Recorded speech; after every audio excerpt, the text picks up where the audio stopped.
दोस्तों नमस्कार। भारत की अर्थव्यवस्था दुनिया की तीसरी बड़ी अर्थव्यवस्था बनने को तैयार है और भारत में प्रति व्यक्ति आय दुनिया के 200 देशों की कतार में भारत का नंबर 136वां है। यानी भारत से ऊपर दुनिया के कई गरीब देश भी हैं जो प्रति व्यक्ति आय के लिहाज से भारत में किसी भी व्यक्ति के औसत आय से ज़्यादा पाते हैं। राजनीतिक तौर पर भारत 2047 में विकसित हो जाएगा, लेकिन उस विकसित देश की पायदान की दिशा में बढ़ते हुए कदम मौजूदा वक्त में कहां पर टिके हैं और कैसे टिके हैं, शायद इसका एहसास लाल किले के प्राचीर से भारत के प्रधानमंत्री को हो तो रहा होगा, लेकिन उनके शब्द लड़खड़ाने लगते हैं जब जब वह इस देश की हकीकत को बयां करने की दिशा में जाते हैं। और कमोवेश हर शब्द राजनीति के हिस्से में चला जाता है और उसके बाद जो तथ्य निकल कर आते हैं वो या तो किसी राजनीतिक चुनावी रैली का संदेश होते हैं या फिर अपने राजनीतिक कैडर को दी गई घोषणाएं होती हैं। लेकिन लाल किले के प्राचीर से प्रधानमंत्री का भाषण खुले आसमान तले, खुली आबो हवा के बीच लोगों के साथ ताल्लुकात को जोड़ता भी है और आने वाले वक्त में भारत को लेकर मौजूदा सरकार का क्या नजरिया है इसे रखता भी है। इसीलिए अक्सर तमाम प्रधानमंत्री लाल किले के प्राचीर से कोई वादा देश की जनता से जरूर करते हैं। लेकिन क्या आज आपने प्रधानमंत्री के भाषण में कोई वादा सुना जो उन्होंने जनता से किया? हालांकि पहली बार जो खुद बीजेपी के और आरएसएस के अपने एजेंडे में रहा हुआ है कॉमन सिविल कोड, उसको भी बीते 75 बरस से सांप्रदायिक सिविल कोड की तर्ज पर रखते हुए कहा कि अब जरूरत सेकुलर हिंदू कोड की है। और सेकुलर शब्द आते ही एक झटके में हिंदुत्व का नारा बीजेपी और आरएसएस कैसे लगाती है यह किसी से बचा हुआ नहीं है या किसी से दूर नहीं है। लाल किले के प्राचीर से प्रधानमंत्री का भाषण इस देश की अर्थव्यवस्था, इस देश की एजुकेशन सिस्टम, इस देश के अस्पतालों को लेकर, इस देश में मैन्युफैक्चरिंग सेक्टर को लेकर, इस देश के भीतर में स्टील इंडस्ट्री को लेकर, इस देश के भीतर में हर उस बढ़ते हुए कदम के आसरे जो भारत की इकोनॉमी को तीसरी बड़ी इकोनॉमी बनाने की दिशा में ले जा रहे हैं, जो प्रधानमंत्री सोचते हैं, उसका पूरा जिक्र आज लाल किले के प्राचीर से था। इस दौर में पहली बार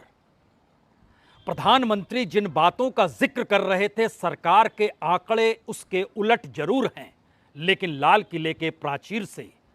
जब जब प्रधानमंत्री ने इस देश के नाम जो वादा किया, वो वादा हर वक्त चूक क्यों गया? 2014 में इस देश के एक गांव को गोद में लेने का जिक्र था। मौजूदा वक्त की हकीकत यह है कि इस देश के किसी भी सांसद के हिस्से में कोई एक गांव गोद लिया हुआ बचा ही नहीं है।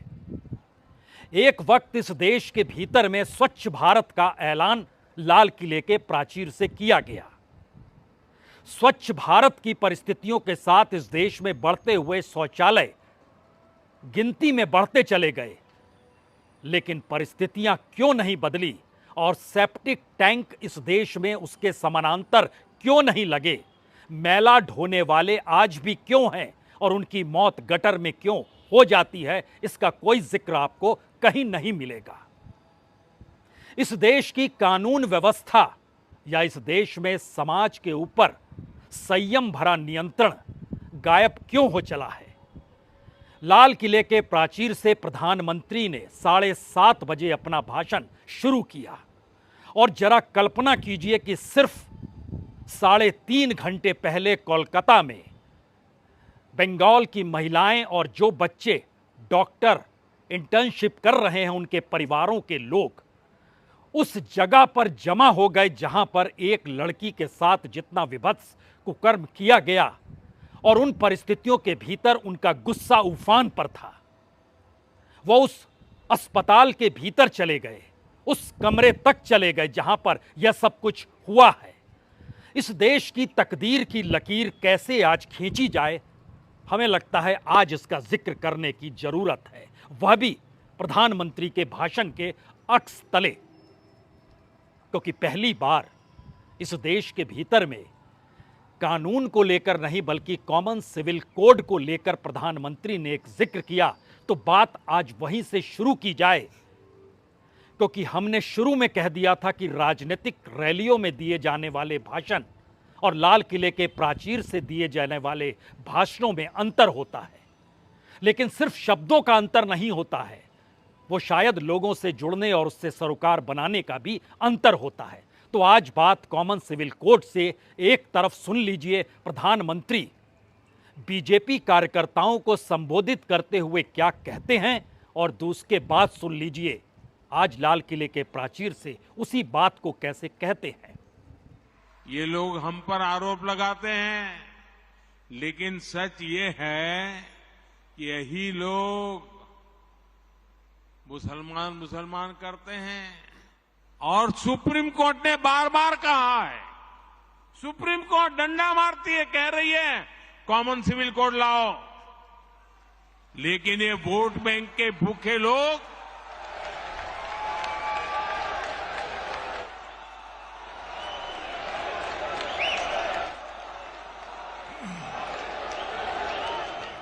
हमारे देश में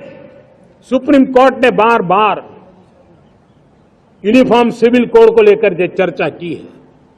अनेक बार आदेश दिए हैं, क्योंकि देश का एक बहुत बड़ा वर्ग मानता है और उसमें सच्चाई भी है कि जिस सिविल कोड को हम लेकर के जी रहे हैं वो सिविल कोड सचमुच में तो एक प्रकार का कम्युनल सिविल कोड है, भेदभाव करने वाला सिविल कोड है। ऐसे सिविल कोड से जब संविधान के 75 वर्ष मना रहे हैं और संविधान की भावना भी जो हमें कहती है करने के लिए, देश की सुप्रीम कोर्ट भी हमें कहती है करने के लिए, और तब जो संविधान निर्माताओं का सपना था उस सपने को पूरा करना हम सबका दायित्व है। और मैं मानता हूं इस गंभीर विषय पर देश में चर्चा हो, व्यापक चर्चा हो, हर कोई अपने विचारों को लेकर के आए और उन कानूनों को जो कानून धर्म के आधार पर देश को बांटते हैं, जो ऊंच नीच का कारण बन जाते हैं, ऐसे कानूनों को आधुनिक समाज में कोई स्थान नहीं हो सकता है। और इसलिए मैं तो कहूंगा अब समय की मांग है कि देश में एक सेकुलर सिविल कोड हो। हमने कम्युनल सिविल कोड में 75 साल बिताए हैं,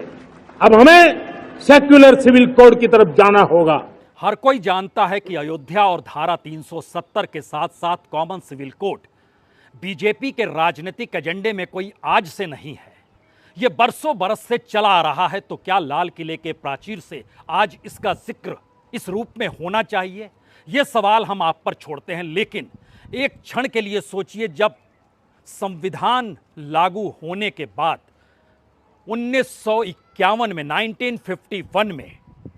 जब नेहरू लाल किले के प्राचीर पर पहुंचे तो उन्होंने ऐलान किया अब इस देश में 5 ईयर प्लान यानी प्लानिंग कमीशन बनाया जा रहा है। इसी के सिलसिले में इस देश के भीतर में चाहे वह श्वेत क्रांति हो, चाहे वो हरित क्रांति हो, चाहे 2009 में मनमोहन सिंह द्वारा डिजिटल इंडिया का ही जिक्र क्यों ना किया गया हो, लेकिन आज प्रधानमंत्री रिफॉर्म का जिक्र कर रहे थे और इस देश में आर्थिक अर्थव्यवस्था में सुधार की प्रक्रिया या economic reform PV Narasimha Rao लेकर आए। और जानकर हैरत होनी नहीं चाहिए कि 1992 में जब पीवी नरसिम्हा राव लाल किले के प्राचीर से भाषण दे रहे थे तो उन्होंने इस देश में बाजार अर्थव्यवस्था के पूरे खाके को इस रूप में सामने रख दिया कि दुनिया के सामने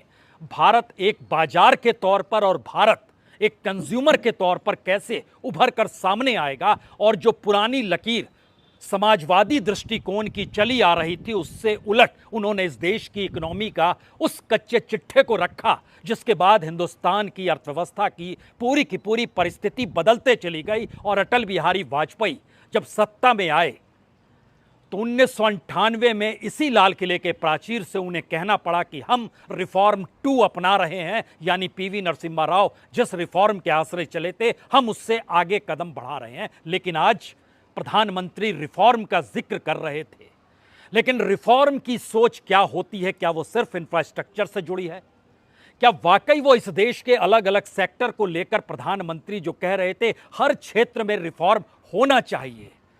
लेकिन उस रिफॉर्म की स्थिति क्या है और मौजूदा वक्त की स्थिति के बीच क्या उनके भाषण लिखने वालों ने मौजूदा परिस्थितियों को पढ़ा नहीं?